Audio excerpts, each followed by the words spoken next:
Hi, my name is Joya Como, and I was asked, why am I doing this? Why am I doing what? Well, I have cancer, like many people.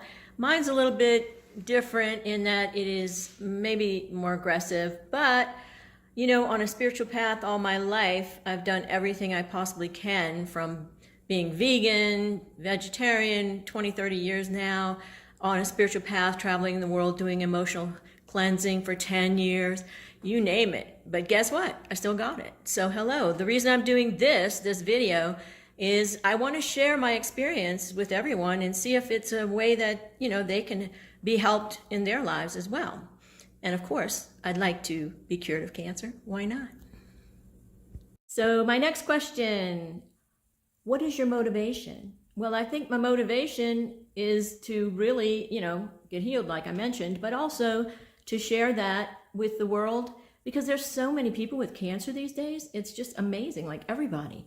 And I'm just really not sure if all of these cancer treatments are helping people, meaning they are, but I mean, they come back and everything. So besides just doing that with the cancer, I'd like to get to the motivation of the cancer. Like, how can we not have cancer come into our bodies?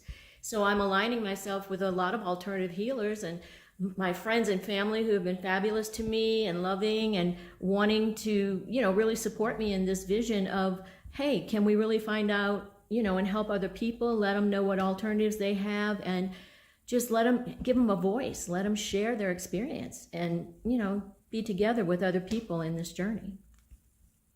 How far will I go in disclosing? Full disclosure, personal disclosure. Well, I think, my life's an open book already, so I might as well keep it open, wide as open as possible. So yeah, wide open. What do I want out of it?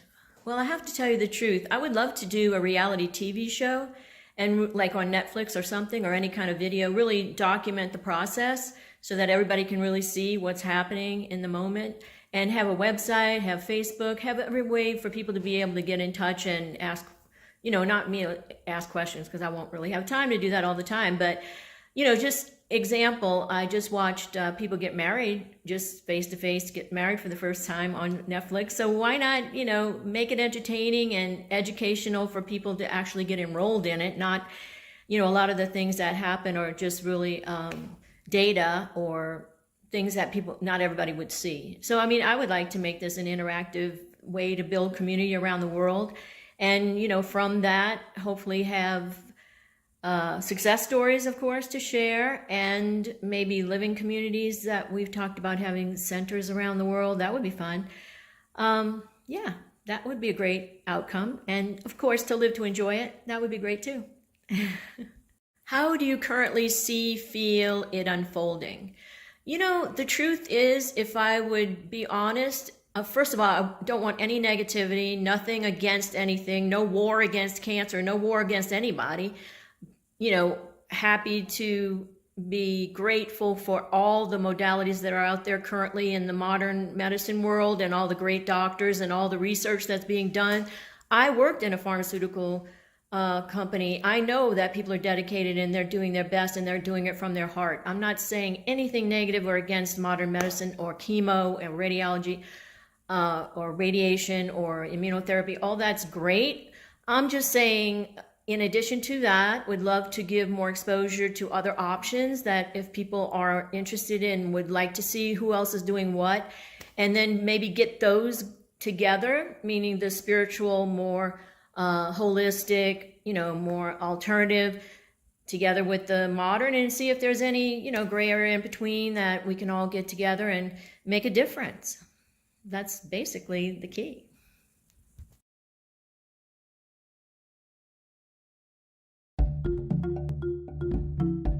The standard American diet really is the underlying problem related to the health crisis that we have in the United States. The diet that we celebrate as normal is actually killing us. We should start eating as if our lives depended on it. In children, we're starting with obesity and diabetes. Midlife, people are diagnosed with high blood pressure. We have patients who are in their 30s and 40s who are being diagnosed with cancer now. Clearly, we're moving less, we're eating more, we're getting much heavier. Plus, the type of foods we're eating has changed dramatically. We're eating foods that are more processed, more refined, and more calorie dense than ever before. A lot of us are still undernourished despite the fact that we're overfed. I mean, we're eating way more calories than we need, but we're still hungry in a way. Our cells are still craving something because we're not getting the nutrients we need. We're eating so much junk food. When you eat a diet that's so unhealthy, you become a food addict. And it makes the body crave more calories just to feel well. Really fat because we're sold really bad food. When I was growing up, whenever we would go out for quote unquote hamburgers, that was a rare event and it was a treat. And I know families now that this is how they feed their kids. It's like, okay, you're hungry, let's go to KFC. Tomorrow you go to McDonald's. There are billions of dollars spent each and every year influencing children and adults to eat greasy, salty food. Food that is dense in calories while being completely not dense in nutrients. Now, the Kaiser Foundation did a study recently over a few months on advertising, TV advertising to kids, and they analyzed 8,800 television ads. And out of those, the majority of them were for high fat, high salt, high sugar, high calorie foods for children. Of those 8,800 ads, guess how many were for fresh fruits and vegetables? 0. It takes between 3,400 and 4,000 calories to fill the stomach one time with chicken, cheese, and oil. It takes 200 calories to fill the stomach with vegetables. So as long as we continue to eat refined and processed foods and lots of animal foods, we're going to continue to have weight problems in this country. I talk about this concept of toxic hunger, that when you don't meet your micronutrient needs, you feel very poorly when you stop eating for a few hours and your body stops digesting food. And you could feel shaky, weak, lightheaded, mentally confused. Overall, you feel ill, and you feel better if you eat food again. You know, we're in the information age, and the amount of information available to us is just incredible. Not only can you get access to good information, you also have ready access to bad information. And most people do not know how to filter the information between what is good and what is bad. We've turned over school lunch programs to fast food restaurants or private groups who are the lowest bidder, and they just come in with all kinds of junk and garbage. The idea of offering chicken nuggets and pizza in the cafeteria may be appealing to a 9-year-old, but it's certainly not the diet that they should be living on. We have a Department of Agriculture that subsidizes products like high fructose corn syrup, products like oils and fats that aren't good for us. And factors that of how food affect the human body and to create addictive drives and cravings. When you add corn syrup, when you add MSG, when you add a higher percentage of sugar, when you remove the fiber, when you remove the volume, when you don't have phytochemicals in your diet, a lot of these things play a role and interact. So the answer is very complicated. And then we've cut out the PE classes because that was felt to be expendable and too expensive. And so then the kids don't even have a way to burn it up. And as a result, they're gaining weight. I think Americans really haven't been challenged to think about what they eat. I don't even think they even think about it.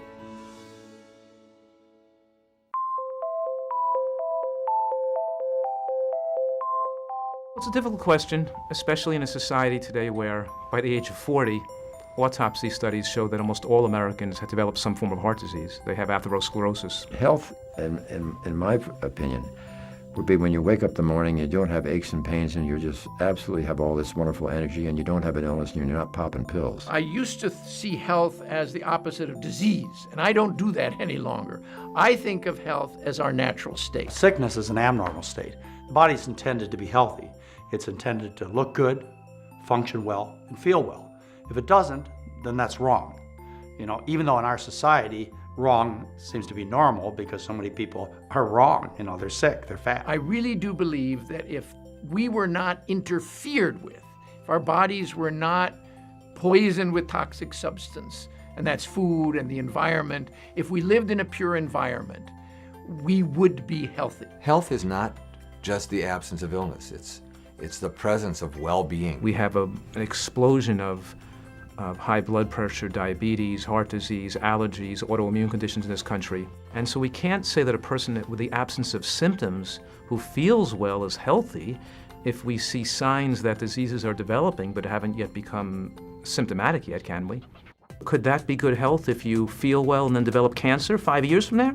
Were you really healthy 5 years when you had no symptoms? Health, if I'm correct, health came from the same root words as holy and whole. So to me, it's the whole composition of who I am and the way I exist in this world. If in the year 1900 in America, only 2% of all Americans developed heart attacks and strokes, and today it's 51%, are we healthier today?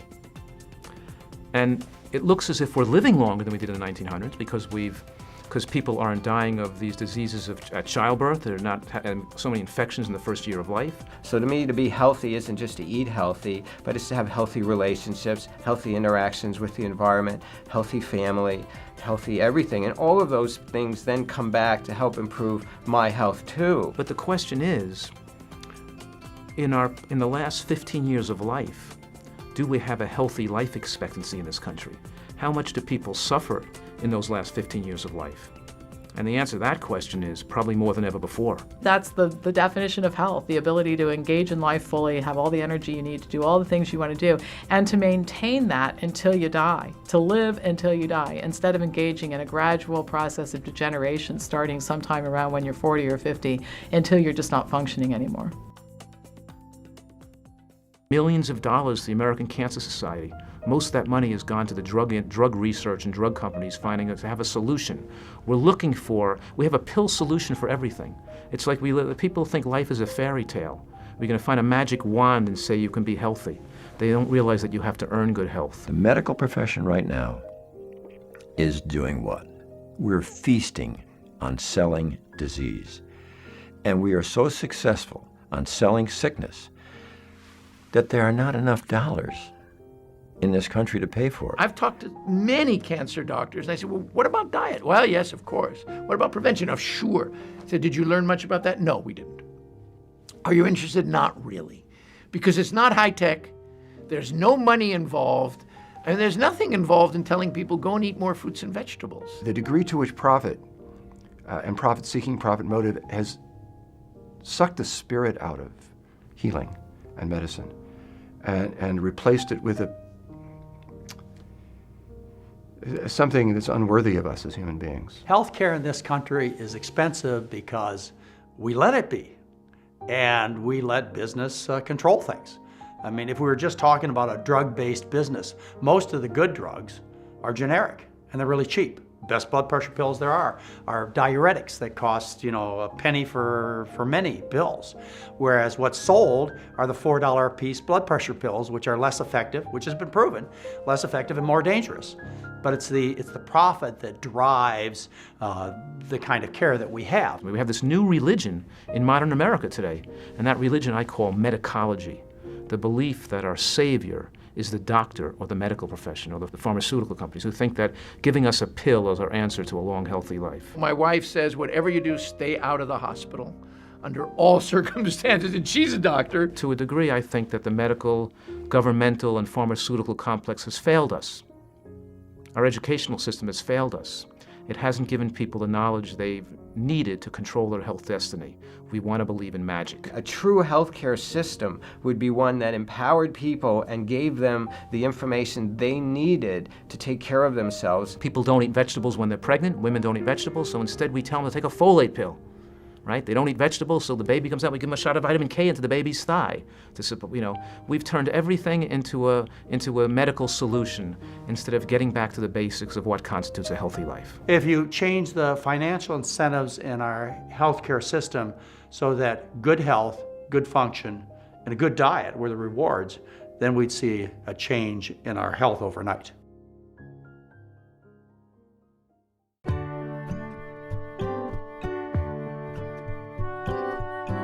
In America today, our diet is predominantly from processed foods, oils, sweets, and animal products. The amount of fruits, vegetables, beans, nuts, and seeds in the American diet is dismally low. The scientific evidence is fairly clear that humans thrive on a plant-based diet that's relatively low in fat, high in fiber. It has a low calorie density, a high nutrient density, and a high satiety. A wide variety of fresh vegetables, green ones, yellow ones, red ones, orange ones, all kinds of colors, and whole grains. Plant-based, whole food, unrefined, unprocessed diet. What I recommend for all the families in my practice, fresh fruits, vegetables, grains, beans, pasta, a little tofu. What are the nations that don't have many of these chronic illnesses that we in the Western world do have? And the diet that seems to do that the safest and the best is a plant-based diet. Any society that we can look at the world over that had long life and a very healthy life expectancy in the most elderly members always had a diet rich in vegetables. Not only do we see populations that eat this type of diet suffering from far less degenerative disease than we suffer from here in the United States, but we see people who are ill reversing their illnesses when they adopt this type of dietary plan. It doesn't include things like high fructose corn syrup. It doesn't include things like hot dogs and hamburgers. It doesn't include things like milkshakes. It's interesting, it doesn't include a lot of things that are standard in the American diet.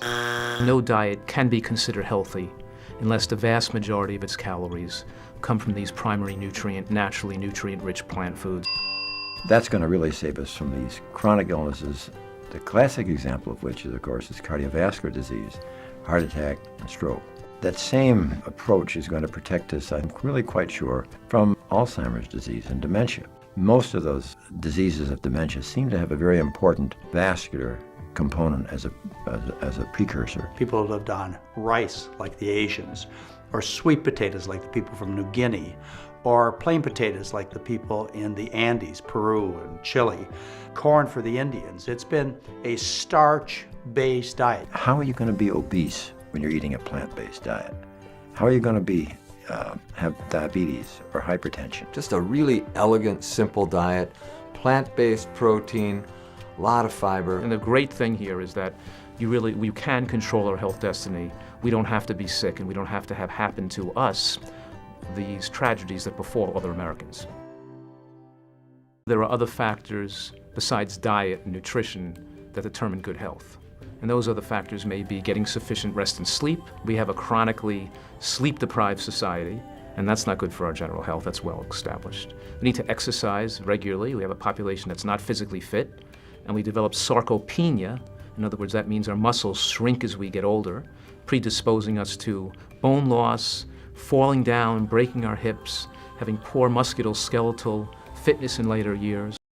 So anyway, I've been practicing about 33 years now, and as Chitvan said, I practice integrative oncology, which means I use I take from all healing disciplines: Ayurveda, traditional Chinese, naturopathy, homeopathy, and then MD allopathy, osteopathy, all of them, because no one has the answer. Not one of them has the answer. They all have parts that work, and so an integrative approach is where you actually integrate the best and the most effective from all the modalities, and that's what we do. And so I met Chitvan, I think 2 years ago or 3 years ago now. I was introduced by another physician in the U.S. who does similar type of work as I do, Dr. Sunil Pai. And anyway, I was amazed that anyone had addressed the microcirculation, because it's always been ignored. And the reason it's been ignored is because there's nothing you can do. There's no drugs. There are some studies that they use drugs, and you find out what these drugs do is they actually just reduce inflammation, and they're usually patented drugs, and you can actually get a much better result with intravenous curcumin and intravenous vitamin C than you could with these drugs. And plus there's no side effects, there's just side benefits. But that's all they do. They don't really deal with the microcirculation. But even though the endothelium of the microcirculation is what mediates inflammation, so in a way they're indirectly getting there. But again, they don't deal with the actual flow. So this is the only thing in the world that works, that does that. And if you knew me, you'd know that I abhor technology. I abhor machines. I think they are the beast. I think they are destroying the planet. It's a form of idolatry that the earth has never known. And anyway, but here I am with a Beamer, and so it's like, but it's the only machine I use. I don't like machines. I don't even like the word machine. It bothers me. I'd rather call it a device. But anyway, so with my patients, they come in stage 4 cancer usually. I'm lucky if they're stage 3. And they've had chemo, radiation, and surgery, and they usually come crawling in, and they've been told they have 3 weeks to live, a month to live. And of course, it's extremely challenging. So we do everything possible, and that now includes Beamer. And the way we have worked it into our program is that since it opens the microcirculation, which, so think about it, if we're giving a therapy intravenously and the microcirculation is shut down, it's going to shunt. It's going to go from the arteries to the veins, and it's going to miss the target. And the target is the tissues, the cells, So it wouldn't matter if I'm putting in the best therapy in the world in that vein. If it's not going to get to the target, then what's the use? So now they do the 8-minute session before therapy. So first what I do is I hydrate them. I give them, depending on their cardiac status, etc., I give them anywhere from 500 to 1,000 cc's of fluid, and then I'll do the Beamer, and then we finish the therapies, and then we do the Beamer again at the end. Some of them go on to purchase them so that they can use it at home for sleep, use it during sleep as well, and let their other family members use it. But so it's really hard for me to say over the last several years what changes I have seen with it, because I've moved from the U.S. to Thailand. I'm always training staff. I've got many different therapies. It's all working, but it's all working better now. Everyone I've seen to be having probably close to 68%. And if you think about 68% with stage 4 cancer, if you look at the data published in the Journal of Oncology in 2005, the data showed they analyzed the data from America and the data from Australia, and they looked at the prognosis of being alive at 5 years if you're diagnosed with stage 4 cancer. And in America, you had a 2.1% chance of being alive, and in Australia, you had a 2.3% chance of being alive. What we're looking at here is an individual with chronic stress. It is a male, and this microscopic area was filmed. You'll also notice, and on the venular side, you'll see very few white blood cells on the edges. You'll look rolling around. So that means the immune system is also not well activated. You're going to see here, there's also diminished vasomotion. There's no movement you would see on the left side of that arterial. I hadn't seen any. There's restricted blood flow. Like I said, the white blood cells aren't circulating, and this equals poor perfusion. Too much of this going on, you're going to feel tired. You're going to feel sluggishness. So I want to take a look at what happens after the Beamer was turned on after 3 minutes of treatment, or for the non-practitioners and clinicians out there, 3 minutes after application. As this comes to your screen, you'll start to already see the increase in flow, the increase in movement. You can see the capillary open up. There's increased arterial flow. And what you can also see is increased venular flow returning back to the lungs to recycle, to bring out, and to remove those metabolic wastes that the body has created. You'll also see, after 6 minutes of stimulation here, the increase in the white blood cells. Pay special attention on the right side of the white blood cells rolling through the endothelial or over the endothelial walls. That's like cops being out on the street protecting you. That's your mobile immune system. And when your blood's moving, your immune system working. And if your blood is not functionally moving, you can't possibly have a functional immune system. Therefore, you're not protected. Think about it this way. If you're perfused, you're protected. Support yourself, support your immune system through healthy blood flow. And we're going to see also when the Beamer was shut off after 8 minutes, they followed and did a 30-minute video and looked at the lingering or the ongoing effects of Beamer after 30 minutes. So now this person's been off the Beamer for 22 minutes. And look at what we're looking at. This effect can last up through 18 hours and maybe more, and for some less rather. But the fact is, Beamer is incredible at supporting your blood flow.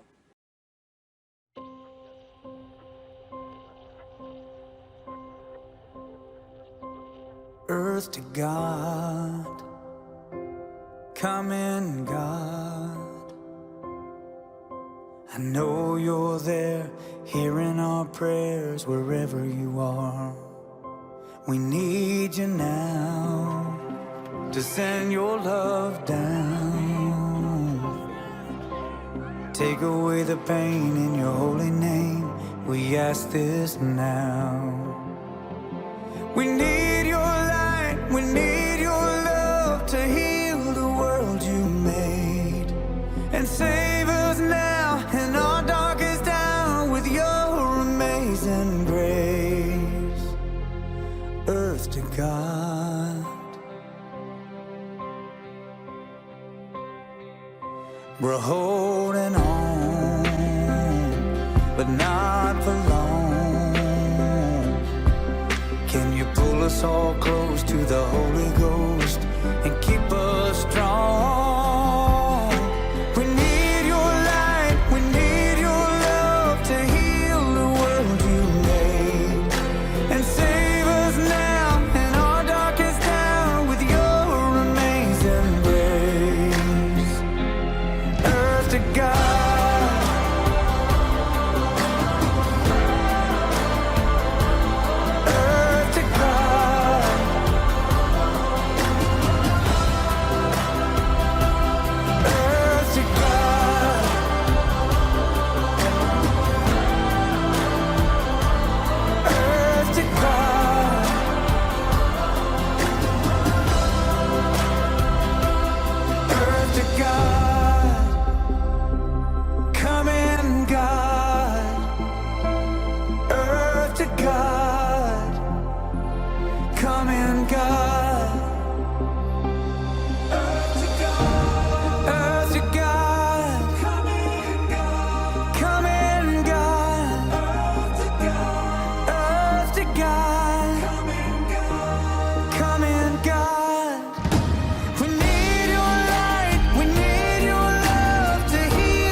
To God, come in, God.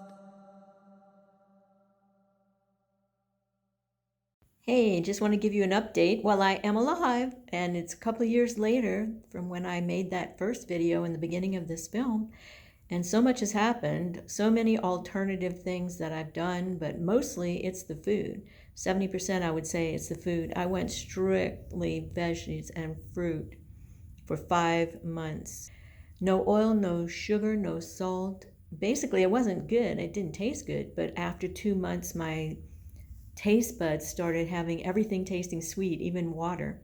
Anyway, long story short, I had my 6 months checkup, the scan, and the tumor was gone. So I'm going to tell you that veggies and fruits really work, and all kinds of alternative modalities. So if you go to the website, which you'll see at the end of this film, and get in touch with me, you also are invited just to learn more about how you can heal yourself. It's all about self-healing. So looking forward to seeing you, and talk soon.